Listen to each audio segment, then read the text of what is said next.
Indonesia, home to 250 million people, is Southeast Asia's largest economy and the fourth largest country in the world. Rich in natural resources and diversity, the Indonesian archipelago stretches from peninsular Asia to Australia. The country is a founding member of the Association of Southeast Asian Nations, or ASEAN, and is responsible for 40% of the bloc's economic output.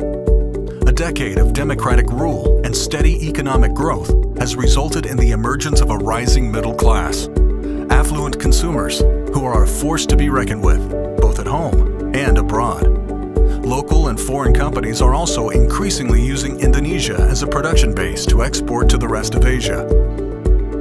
The 2014 elections saw a shake-up in Indonesia's political landscape as former Jakarta Governor Joko Widodo ascended to the presidency.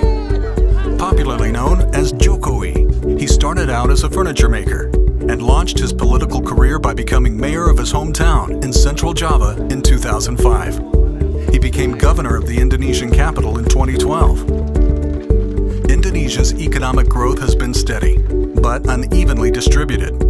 Regulatory streamlining and infrastructure development are needed to keep up with growth. Despite having been in office for only 3 months, the new government has made bold moves that analysts say bode well for the country, with future growth to be supported by stronger exports, more effective policymaking, and strong leadership. Merdeka!